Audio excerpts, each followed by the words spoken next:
That's the biggest agenda we have as a company, is like making agents be able to do what they should be doing, which is just either helping a client sell their home or helping a client buy their home.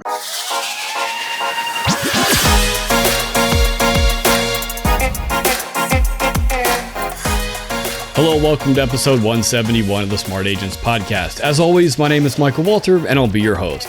Joining us today is Cody Tritter, managing partner of Real Estate Partners based out of Calgary, Alberta, Canada.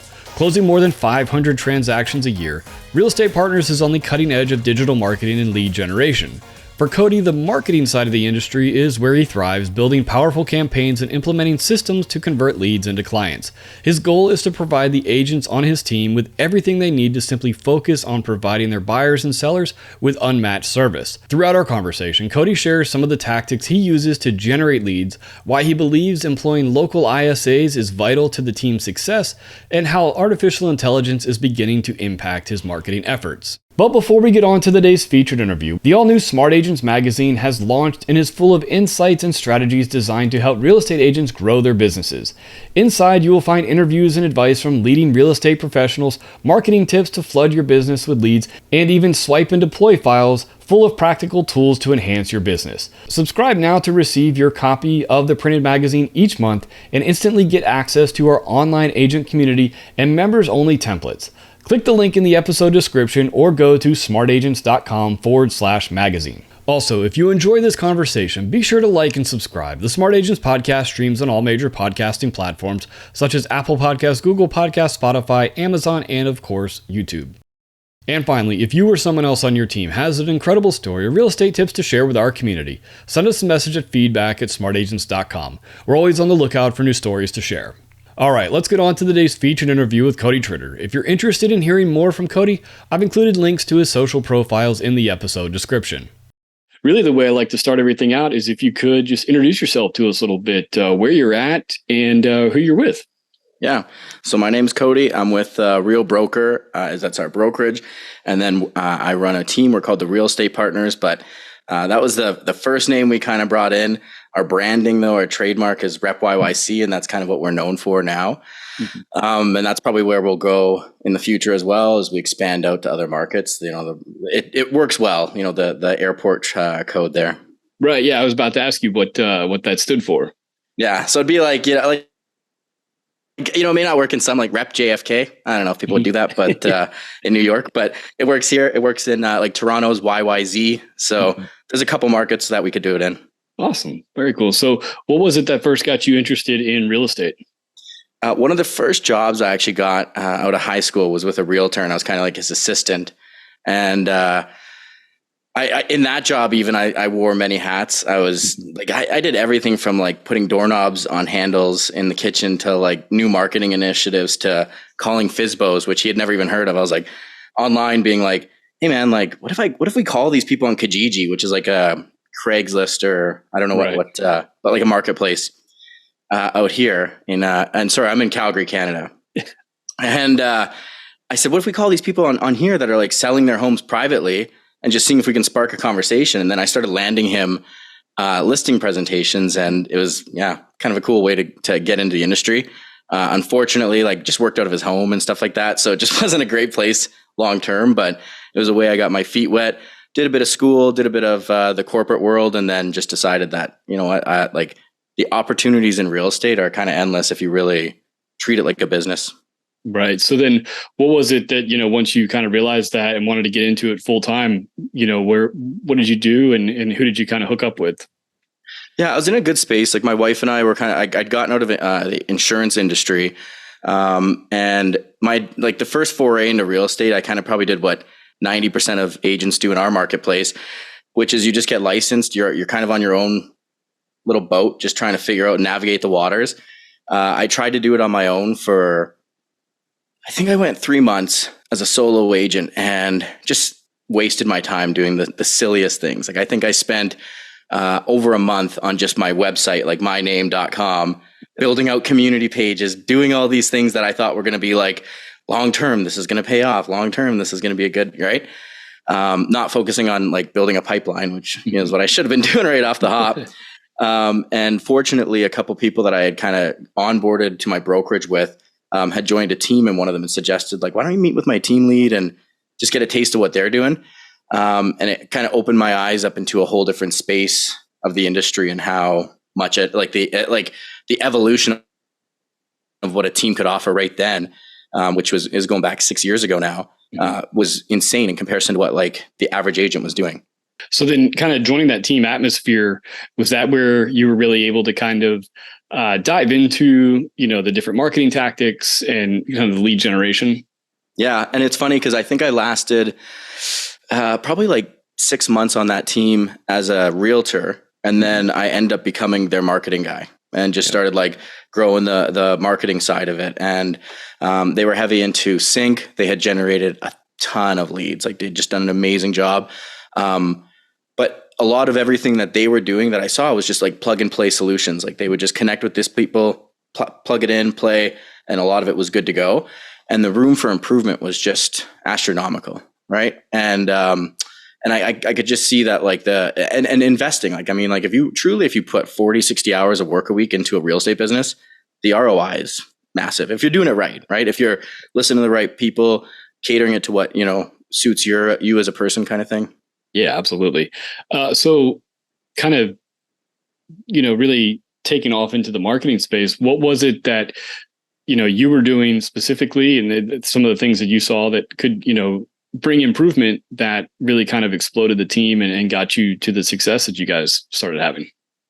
Yeah. So it kind of evolved. So from there, I've worn a lot of hats. So from like the graphic editing space to video editing, like, and it's all self-taught. It's I'm a big believer. I'm not against like the college education. That I think it serves a good purpose, and for a lot of people it is a great structure.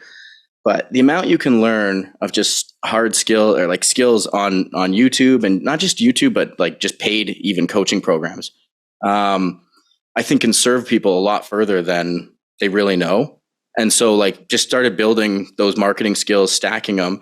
And one of the agents on the team who I was shooting a ton of content with, my business partner now, Dusko, we were just chatting and we're like, hey man, like you and I we both work. Like we both like working. We both like staying up late. We like to, grind. If you and I take this work ethic and put it into a team, think of the possibilities. And fortunately, it was around timing where they were actually deciding to switch away from the Remax brokerage, which we were big believers in.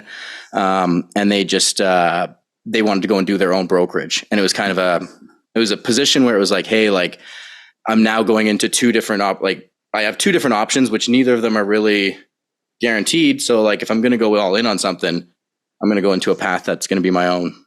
Yeah. So just kind of backing up there a little bit, going from, being an agent yourself and bringing it out and then going, hardcore into the marketing. And I guess you left your kind of license behind and went all in on the marketing. It was kind of a catch with them, like, cause they were giving me a lot of access under the hood, their leads, like the database and stuff. Right. So they didn't want to have someone who could just like yank it and, and I mean, not having my license at the time wouldn't really stop that. Like, it's not like you're being honorable. Right. But that was kind of the condition of it. They really wanted me to focus on being that marketing guy, being in that position. And I was okay with that. And then, I actually didn't get my license back. Even as we started the team, I went without a license for, I think 2-3 years until we went to Real Broker, and then I went and got my license again. And yeah, it was kind of nice. So I didn't have to and the thing is, like, I love people. I love selling homes. I'm an investor. Like, we've got multiple properties ourselves. So, and I love renovating. So like, I love that space, but, I just see I don't want to say limitations of it, but there are some limitations to massive growth and the potential on the other side of being, more of an entrepreneur business owner. Right. So speaking of that massive growth, tell me a little bit about how things really kicked off for, your new team and, just the explosive, really, I mean, it was explosive growth that you guys saw pretty quickly. Yeah. I think, for us, I'm a big believer that like you can't just have reliance on one system, but you do need to nurture certain systems, more than others. Right. And so for us, our biggest one was online lead gen. I knew the space very well, knew how to generate leads. And we were willing to put in the money. Like, we were willing to invest into the actual jump off of it. And I think that's where a lot of people, because this is the thing, like I always say this too, like we used to be very secretive when we first started our team of every little thing. It was like, someone would ask us, hey, what do you guys do? What site are you on? It was like, not, hey, yo, all good. We're not doing that. Right now I'll tell anybody anything for the most part, because it takes work. It takes hard work to do it. Like just having a robust PPC campaign, you can't just leave it. Like you can, but it's not going to be, you're not going to make the most of it, right? A website, like anybody can have an REW site, a Sierra site, a Sing site. But what are you doing with it that's actually going to make it stand out from others and convert and, be worthwhile? And so to answer your question, I think we basically, a big attribution to our growth was just one, showing up and being responsible to the business, and then really like nurturing the proper systems that we knew that had the ROI there. And so online lead gen, I mean, it's a space that, obviously everyone's going to, not just like on the agent side, but buyers, right? So we knew that's, and it's going to continue for a long time. So it's a space we were like, let's try and dominate that. Right. So what were some of the avenues that you were, really kind of focusing in on when it came to the online lead generation? In Canada, I think the best way you can do it is just the robust like social media, PPC, like or SEM campaigns, like brand awareness, Facebook leads like that, like generating leads like that. And then just the straight IDX site. And then the real juice in that is like having the right systems, because like, again, like I've had guys sit down across from me. Me and my operations manager do 3 to 5 interviews a week. And I've had tons of guys come up to me and say like, hey, I have hundreds of leads in my database. And I'm like, well, where are they from? What have you been doing with them? Who's been talking to them? Because like all that stuff matters, right? A lead's a lead, right? Like, they're obviously better leads that like put their hand up and say like, hey, I want to go see this home, right? But like people that are forced reg, there's no difference between them and if they organically landed on the site. It's still about their timing and motivation. And if nobody's qualified them, if nobody's talked to them, they're, Yeah. So, I mean, was that a big part of what you guys, when you set out to, kind of build out these systems, is actually having the people and then the systems themselves in place to, hey, when we get this lead, we actually do need to be there and talking to them? And you guys probably, everyone says it all the time, speed to lead, super important. I'm a huge believer in local ISAs. So like we hire almost, and when I say local, I mean like local to Canada. Mm-hmm. So I've hired a few that are, outside of our city, but I really love having people in our city because they can talk to people like they're human. Right. And it's like that conversation, like my ISA is the second I hear them getting into like checklist mode, I'm like, detach. Like we don't want to, you're building rapport with someone. Like this is something that's important to them. And if they just think that they're just getting the checkbox, that's the experience they're going to be expecting even with our agent. And that's not what we deliver. So like, let's set the expectations high right off the hop. Well, I like that having somebody local also, because it helps, kind of foster that sense of community that you're trying to build with your agents and the people that are moving into the areas that you serve. It's a huge part of even our training with our agents. We learned early on that like and it's shocking to me, but like the amount of agents that don't know just community knowledge, like the communities in our city, there's 200 and some, so there's a lot. But like, if we're in any part of the city, you should be able to generally tell me like, this is here, this is here, this is here. And then deeper than that, you should tell me like, hey, what kind of plumbing should be here? When were these built? What's the price point roughly, right? And you get deeper and deeper in that knowledge. That's something we train every week with our agents. We pick a few communities, but we also get our ISA manager in that meeting to kind of condense it, break it down, and then pass that along to our ISA team so that they just have that general reminder knowledge of like, hey, this is what's going on in this community. This is what's going on here. We even enable them with like maps, like price point maps, like where areas might have like poly B. So we're not advising, but we're just telling, like, it's just knowledge that they can have so that if someone does say like, do you know if there's poly B in that area? They can look at their little guide and be like, yeah, absolutely. There could be poly B because it was built around this time. Yeah. So, when it comes to having these ISAs, I have to imagine that really is helping your agents be, just when they do get one of these leads turned over to them, the conversation is already far down the path of where it would have been if they were reaching out to these leads cold. Yeah. But then it also has to be freeing up their time to where they're not making all of those cold calls. And that's probably like the biggest, I'd say, that's the biggest agenda we have as a company, is like making agents be able to do what they should be doing, which is just either helping a client sell their home or helping a client buy their home, right? And like there's a lot more to it if you're really taking it, the way it should be taken, and really going through a home and being thorough about it. But it's hard to do that if you've got to do all the other steps to get that person even at that spot, plus the other, the paperwork and all the other things that come along with it. So we have a robust admin staff too that really take off all the heavy lifting stuff to make our agents be able to, and even lifestyle. Like I want people to be here long term and have lifestyle, right? So if they're not, like, our top producers can't be top producers if they're just constantly calling and constantly on the phone, right? So that ISA like buffer helps us keep them busy in the times where they're really, really ramped up and doing 7-8 deals. Now next month we can keep them going with 2 more deals because they got ISA leads as well. Yeah, absolutely. So, for bringing in these leads, where, what kind of,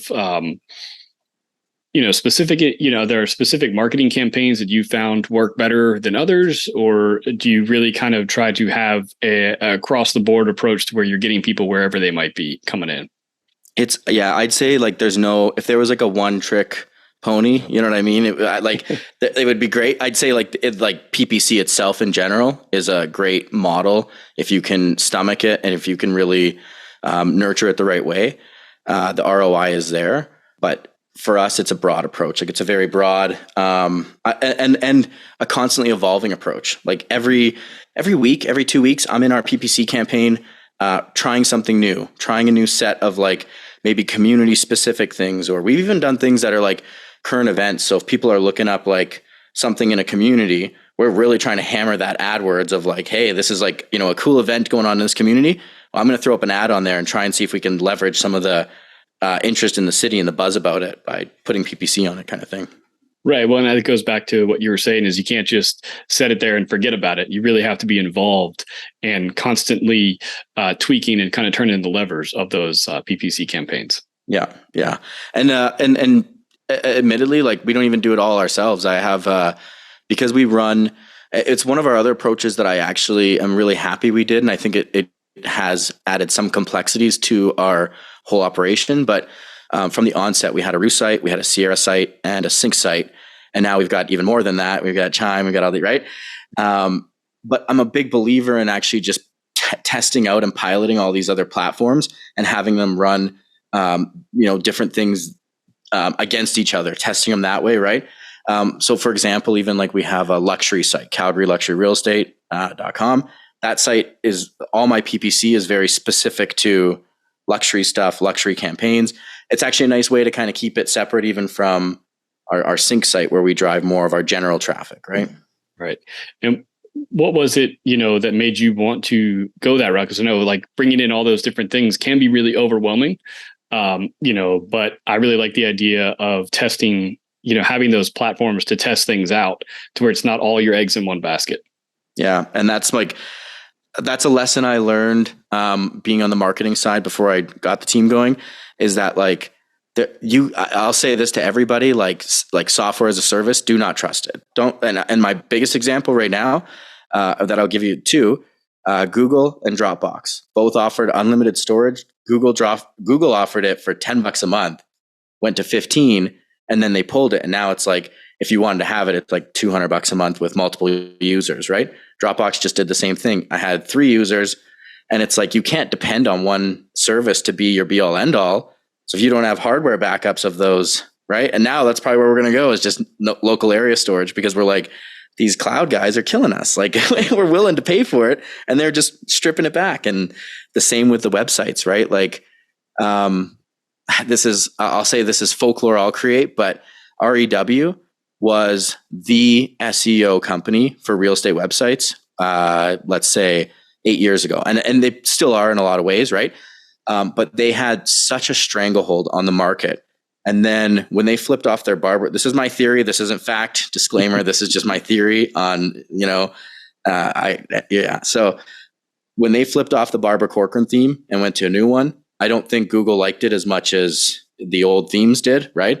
And that's why you still have some people with those old themes, even though they're the top people in Canada in these markets, they maintain those old themes on their sites because that little bit of change could be the catalyst that drops their site traffic from number 1 to number 7, and now they're useless. And their whole business could hinge on that. And that's why for us, even PPC is big, but we do invest in SEO. We have SEO companies we work with because as a whole, I can't rely on one thing to feed 30 families. We have 30 agents, right? Right. So when you are testing things, and I think this is where a lot of people get, where they trip up is what kind of time frame do you give your test to evolve? Because, you go too short, you're not getting the right data, it's skewed. But if you go too long, maybe you've blown a whole bunch of money and it's just not getting any better. I mean, I'll slap my hand and say I probably go the too long route too many times. Personality type, I don't like to cut ties too quickly, right? So I go too long a lot. And I also think I'm always thinking too, PPC companies we work with, SEO companies, where they dangle that carrot for us a little too long and you stay on. On the tech side, sometimes it's just the attitude of the company, right? And so it's even if they're not there, but if they're promised to grow, it's truthfully why we moved to even this brokerage. One of the big reasons is just the forward thinkingness of it, and the openness, what they're trying to do. If you're in a brokerage where if you don't know what you don't know, and if you don't know even what's going on their end, and it's very just, hey, if we release something, we'll let you know. It's kind of hard to really get behind it and grow with it, Yeah, absolutely. And I think even when it comes down to not even necessarily the working with the different companies, but the words that you're going for or the types of content that you're creating. I personally tend to let things go a little bit longer too, because you never, sometimes I can get a little too in the weeds of, okay, what day of the week did this go out? What was going on? Were the kids going back to school? What was actually happening then? Yeah. And even sometimes you have little blips that bring you back in. You're hey, well, look, we did good this month, so maybe we'll keep it going. And then, yeah. What, so, obviously looking at your guys' pages and everything, you're also very big into, video, content creation and things like that. And really kind of, I thought it was cool. There's a lot of different personalities that you see on your pages. How important was that for you guys to make sure that there's a lot of different people being highlighted within your company? That's probably the way we kicked off this company and why we kicked it off the way we did is that it wasn't a singular focus on anyone. It's, and that's why the Real Estate Partners is our home brand kind of thing, I call it. And that's where we'll grow our greater presence as a whole. Eventually we're going to, I'm working on a agent focused website, for example. And that's where that partner side of it will come in as more of a collaborative space. Cause I think the industry, it's lacking it, right? Especially, I think even the US does it better.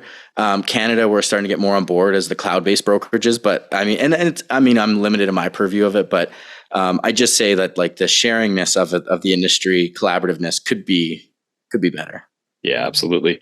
So, when it comes to actually doing those types of that content, how do you guys, first train up your agents? Because I'm sure there's probably some of them that come in that maybe aren't exactly the most comfortable being on camera. So what are some of the things that you do to really kind of work with your team?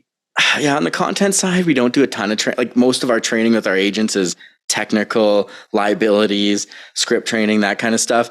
When it comes to content, we have a full-time, and this is how we scale everything. As we scale and grow, and we create a budget, we're hey, how can we invest back in this business, right? How can we grow this bigger? So then we bring on we had 2 editors at one point and a videographer.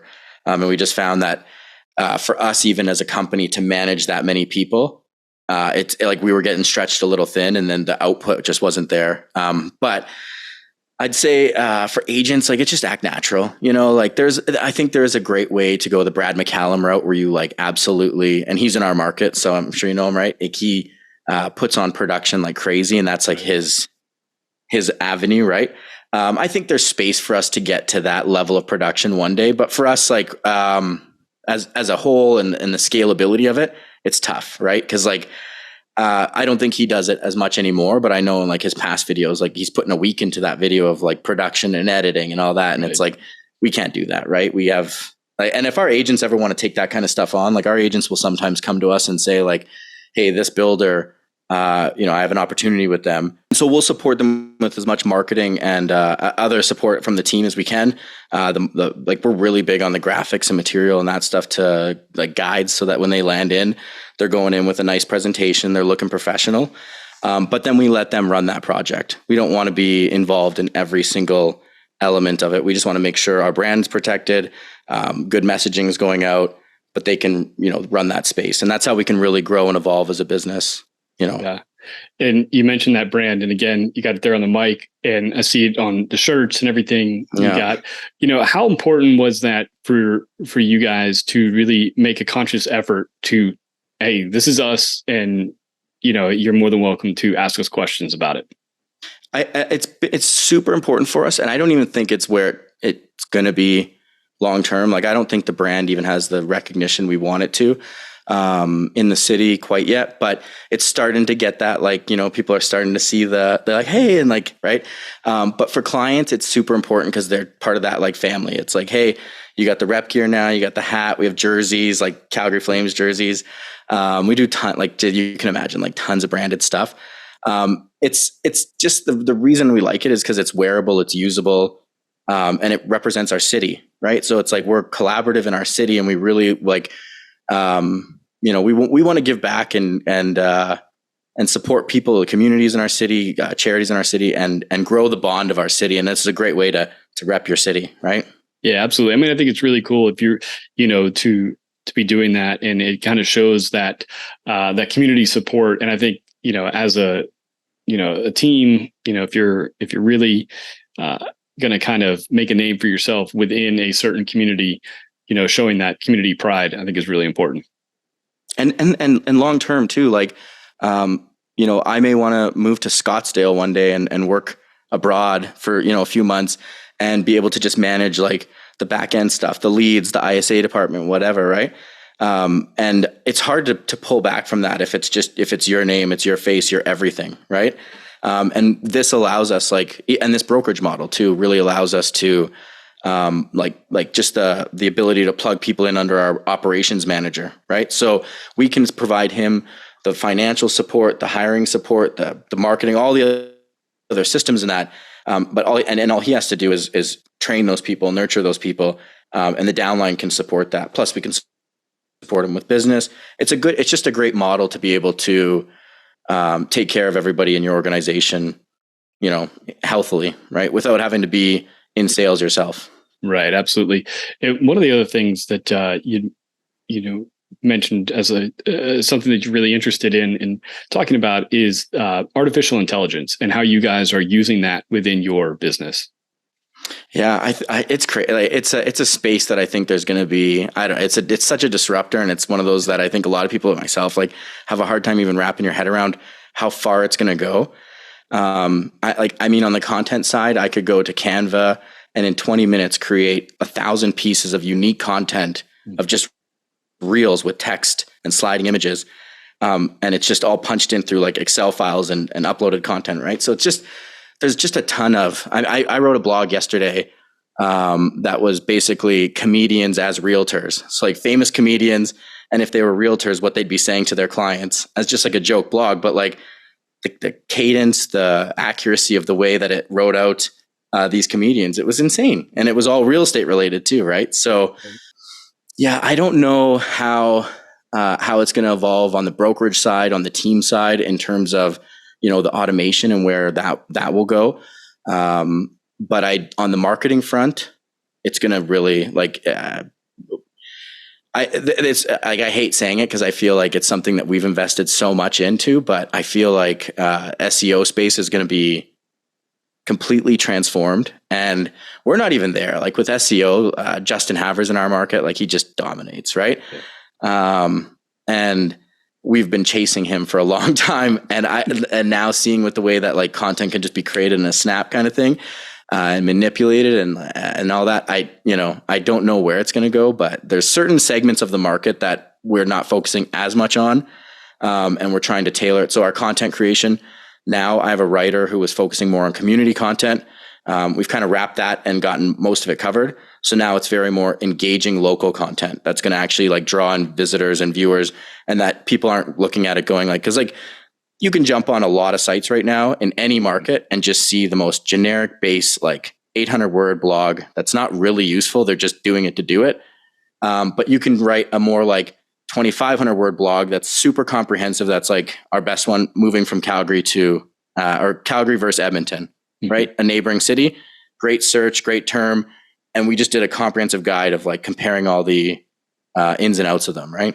Right. And I think, some of the things that with AI, with even like that, is it's really cool is you can take it and say, hey, write this if I were to be targeting a single family, or if I'm targeting somebody downsizing, and then it can tweak that core blog for a very specific audience. And if you get super nerdy, like you can get it to write the code for you. Like some of these sites, like, it's like we launched WordPress sites now too. So the amount of just, going from a space where you have to do all of it yourself to now, and I'm not a big even believer in the ones where you press a button and it creates you a website. I don't think that's ever going to be a replacer of a true good, IDX website. But yeah, there'll be a lot of stuff that's going to make it a lot easier. I mean, agents right now, if you're not using AI, you're working too much, right? You're working way too much, right? Especially in the content creation, because there are, you can take just, using that Canva example you gave. I mean, good grief, just take every testimonial that you might have on your Google site or your Facebook page or somewhere else and throw that onto a spreadsheet, and boom, you've got yourself, dozens and dozens of graphics that you can start pumping out there. Yeah. And I mean, there's even services now. I think we're working with, I'm big on the tech stacks too. So I don't know if you've ever been on appsumo.com. It's a cool site, man. An agent at our first brokerage got me onto it. And basically, like, they bring on a lot of lifetime subscriptions to services that are kind of launching. And we've grabbed a few that, like, would be services that we'd be otherwise paying $10-15 a month for, or $10 a user for. So like Trello, we use Trello, but we have an alternative for like task management. That's Taskade. It's a great service. And the nice thing is when you get these lifetime deals, you get all the updates within the upgrades. But if you get the highest level on some of them, you can then deploy them white label to people below you, right? So in our downline, we have teams under us. I can say, hey, we got this new task management software. If you got anybody wants it in your team, you can deploy it out. Anybody that wants it on you, so the team leaders love it. They're giving it out to their agents. It's just beneficial all around. Yeah, absolutely. And I think, it's interesting talking to you. You're getting into real estate, and, kind of making the change to the marketing and seeing, what's out there better. You kind of always have this idea of what can I do to better myself and my business? And you're doing that in every aspect of what you're doing. Try to, man. Try to. That's always the end goal, right? Is like, I feel like I heard a team leader say this once, and it bothered me because the way they said it was from a malicious, controlling stance of make it like super difficult for someone to want to leave your team, but they made it from like a financial point, like control their leads, control their whatever, right? And I have that same mindset, but I want it to be because we offer so much value. We make your life so much easier. That, like, yeah, you could leave and go do your own thing, but then you have to do all those other things. And if you just stay with us, it's on autopilot. Just do what you do best: sell homes, buy homes, and live in this ecosphere, Yeah. So, obviously we're coming up to the end of 2023. What's the, the next year looking like for you? And then what's, the long range future goals? Yeah, that's a tough one, man. I think always we're going to be expanding. I don't want to ever extend ourselves thin locally on our team, but I do have aspirations to start growing teams externally. And just because, like, there are limited things that we can share with people in our market that and that they can't just replicate, that I can actually take and say, like, here, this is we have, I think, some of the best marketing material out there. I can transplant that over to an Edmonton team. I can transplant that over to a Vancouver team. So that kind of expansion and the ability, I still think there is an SEO play with the right group of people and stuff like that. So, and even just getting the right group of creators together who are hey, that listen to this and say hey, I'm resonating with this guy. I want to, I own 12 luxury domains from the biggest cities in our country. I'm going to launch those eventually. Edmonton Luxury Real Estate, we've already launched. Ottawa, Vancouver, etc. Because those are all valuable things that I can collaborate with someone on and say, hey man, I'm going to teach you how to build this site. I'm going to teach you how to do the PPC on it, teach you how to do the lead gen, and we're going to grow a team together. But you're going to do 90% of the work, right? I'm going to help you, but you're going to do 90% of the actual work. Right. That's awesome. I really do appreciate you taking the time to talk with us. Where's, if somebody is listening to this and does want to reach out and get more information, where's the best place for somebody to do that? Hit me up on Instagram, Calgary Real Estate Agent. That easy. Calgary, the city, Calgary Real Estate Agent. There you go. Can't get much easier than that. Yeah. Pleasure. Thank you for having me. Yeah, man. I appreciate it. I want to thank Cody for joining us today and can see why he's so passionate about testing and enhancing his marketing efforts. Remember, if you're interested in seeing more from Cody, I've included links in the episode description. So once again, if you think you or someone else on your team has an incredible story or real estate tips to share with our community, send us a message at feedback@smartagents.com. Well, that wraps things up for this episode, but remember, follow the show wherever you listen to podcasts and make sure to subscribe to the Smart Agents YouTube channel. Again, I'm Michael Walter, and we'll see you on the next episode.